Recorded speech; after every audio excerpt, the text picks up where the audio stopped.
So இதனால நம்ம மக்கள் தெரியாம போயிட்டு வாட்டர் பாட்டில வாங்கினாங்க, சரி சின்டாக்ஸ் டேங்க்ல போயிட்டு வாங்குறாங்க.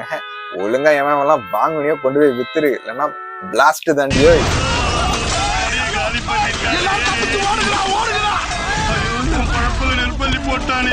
அப்பதான் குறுக்க இந்த கௌசிக் வந்தா அப்படிங்கிற மாதிரி கேஸ் தட்டுப்பாடு நமக்கு வந்தது. குறுக்க இந்த கௌசிக் வந்தா இதுலயும் பாத்தீங்கன்னா நம்ம சேஃப் மூடு தாங்க.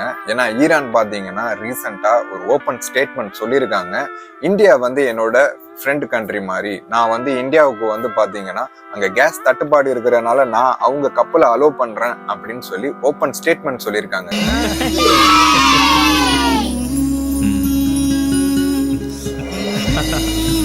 இது பாத்தீங்கன்னா இந்தியாவுக்கு பாத்தீங்கன்னா ஒரு பெரிய குட் நியூஸ். ஸோ மற்ற நாட்டு எல்லாத்துக்குமே பிளாக் பண்ணியிருக்காங்க. ஒன்லி பார்த்தீங்கன்னா ஈரான் அலோவ் பண்ணியிருக்கிறது என்னன்னு பார்த்தீங்கன்னா சைனாவும் இந்தியாவுக்கு மட்டும்தான் இப்போ அலோவ் பண்ணியிருக்காங்க. ஸோ இந்த டைம்ல ஒரு 2 ராட்சச கப்பல் வந்து பார்த்தீங்கன்னா கேஸ் ஃபுல்லாக நம்ம இந்தியாவுக்காக தேவையான அளவு பார்த்தீங்கன்னா வந்துகிட்டு இருக்கு. ஸோ இதனால யாருமே பயப்பட வேண்டியது கிடையாதுங்க. ஆனா கவர்மெண்ட்டை நான் கேட்கறது என்னன்னு பார்த்தீங்கன்னா பிரைஸ் மட்டும் சேஞ்ச் பண்ணாம அதிலே மெயின்டைன் பண்ணாலே போதுமானதுங்க.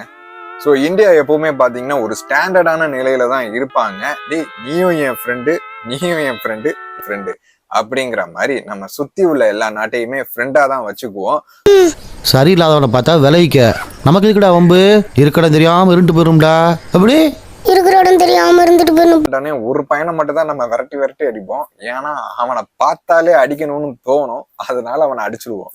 ஆனா நம்பியா பார்த்தாலே அடிக்கணும், பார்த்தாலே எப்பறம் ஒருத்தனை பார்த்தா அடிக்கணும் போல தோணும். பாரு நம்பி யார முறைக்கிற? முறைக்கிற மாதிரி தான் இருக்கு.